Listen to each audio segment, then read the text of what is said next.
Hi everybody, welcome to this art life. Let me switch over to Oneika. Did your recent work begin with a particular kind of mark, as in Sharon, or a particular kind of um, object or form? Yeah, it's interesting to think about the mark in the kind of direct way that Sharon is talking about it. I think for me, it's evolved certainly from drawing, and it's always filtered through digital media somehow, or transferred various times. So, for example, I draw something, and just as a way of getting an idea out, then I'll need to paint it. So I think that's where I leave the painter in the definition of who I am, because it's always starting with some kind of painting, and then it's worked on digitally and it's transferred into something else. So I'll show you, for example, something like this, which I saw, like, if I can give you a close up of it.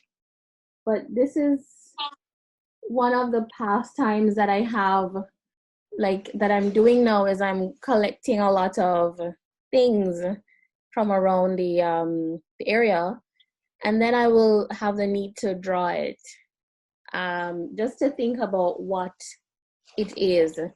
So, for example, if I give you, like, I'll take bits from something like this, which is a textile, I think, that we import to the Caribbean to show Caribbeanness, and then I'll have to do all these kind of drawings. I've made a version, just thinking about, just kind of seeing what my own idea is of this thing, and then this gets drawn maybe several times.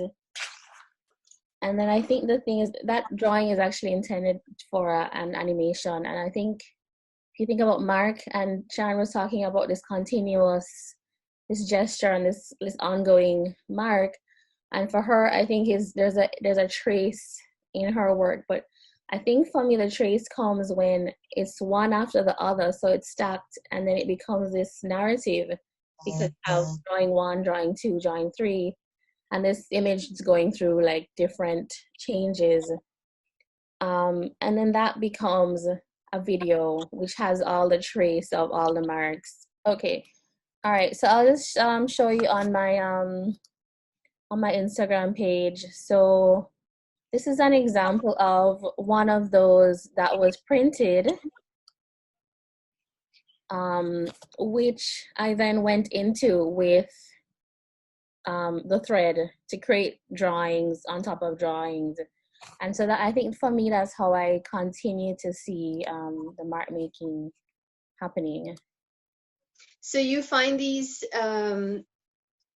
textile pieces or postcards, and then isolate part of the postcard or part of the textile, draw them, and then transfer the image into an animated video or on another textile, and then you go over it.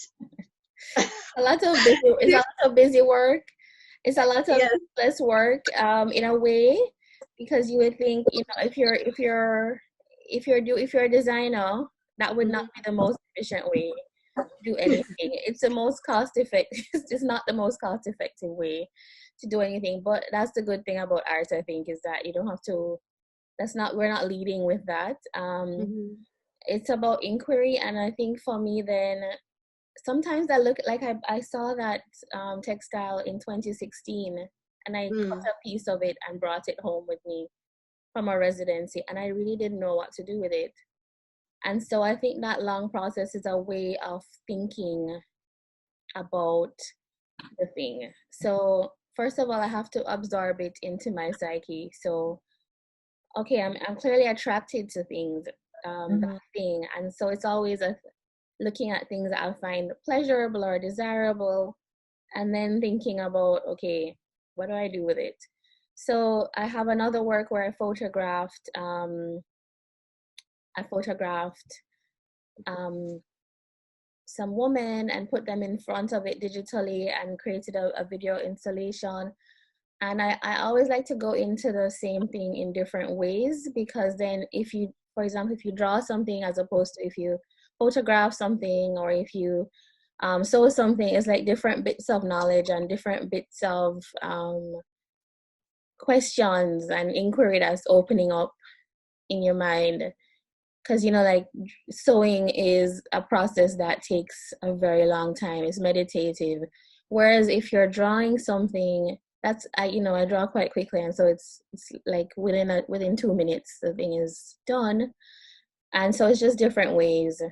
Sometimes the process leads to animation. Sometimes it leads to textile. It's just a way of like keeping the thing processed through my thoughts, I guess. Through the different media.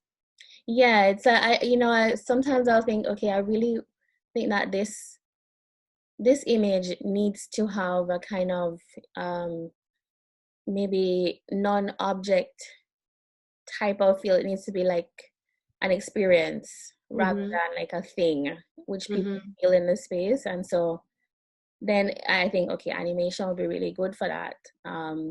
If it's something where I'm like, oh, it'd be nice if it's more tactile and people looked into it and saw all the different things that made up this image, and that might be more of a surface that I would want to create. I wanted to ask about gender in both of your works, because both of your works seem to reference gender, or you both mention gender in this discussion. So, to what extent do issues of gender relate or figure in your work? I think for me, I think definitely the objects that, just on a very superficial level, the objects that I work with, I think, are definitely gendered. I mean, I work with teapots and teacups and the fabric, and there's a lot of roses and pinks and things. And in fact, I think you could perhaps go as far as saying, like, if you're thinking about gendered lines, maybe the curly lines would be perhaps considered feminine, while maybe you might give straight line masculine, perhaps. So I think in those kind of like superficial ways, and maybe I'm gender in those ways, and a lot of that has to do with, I think, my perception, or as my outlook as a woman. Definitely being a girl, a sister, a wife, and all those things are factored into the work I make, and the things that I that I'm interested in. Even in some of my collages where I think about, women and their sort of maybe their position or their thoughts or their involvement in certain issues are something that my work kind of interrogates. So I'd say gender is by default, perhaps because I am a woman, and that's my vantage point. That's kind of like what I try to channel into my work. Okay, so I guess it's a really big issue. I started talking about years ago when I was looking at fashion magazines, because I used to really flip by these and flip through as my kind of, as I was telling you, these are really connected actually, because as I said, I used to engage with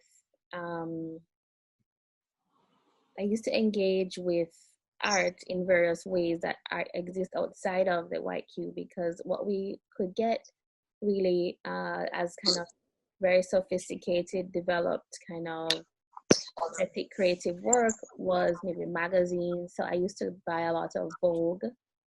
Not that I was buying anything in Vogue, but it was just a way to feel connected to something bigger, coming from a small island, and just a window into another world that was around me as a young person.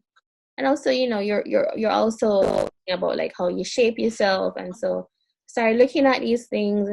And of course, Vogue is a specific type of woman at that time. That was early 2000s. It was a specific type of woman from a certain place, and it's really not meant for, at that time, I don't think it was meant for someone like me. And so I thought, I'm consuming this a lot. It's not really for me, but there's a lot that I'm learning, the ideas as well as the kind of aesthetic and the style. So actually, some of my earlier work, I was engaging with just pages from Vogue, where I just tear them out and then paint on top of them. That's some of that work that I mentioned that has never been shown, you know, like you decide not to show that work. But yeah, so that's as a starting point. Then it shifted into me finding those souvenirs, and it just seemed like from going from Vogue, looking at Vogue in the same time period, to also going to Ocho Rios and seeing these souvenirs that they had, which were like mini Aunt Jemima dolls with Jamaica on it. Then I started to say, well, these are kind of modern, these are patterns of women, or representations of women. So I was really searching within my space for, okay, how are we representing women? And I, at that time, could not find a whole lot. Still in Jamaican art, the woman is always either nude, you know, or she's like a kind of depiction of some kind of cultural trope or something. And so I wanted to add to that, similar to what Sharon is saying. I just wanted to, as a young woman at that time, I wanted to just speak back. And so I started drawing things that, of course, came from Vogue. So it was always going to be idealized or certain type of body type. But I was engaging with that as a way of working. Recently, I've moved, you know, I used to always look at female figures, but recently I've started photographing the women around me.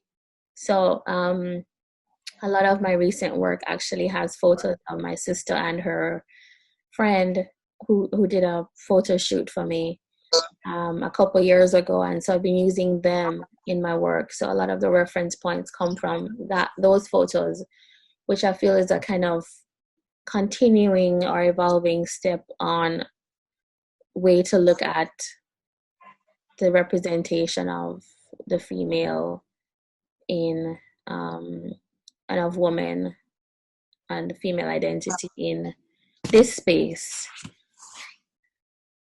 And certainly the history of postcards, right, to sell the Caribbean,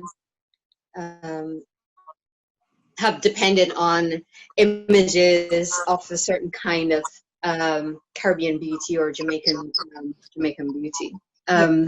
So it's, your interest in postcard is very much connected to the conversation around gender.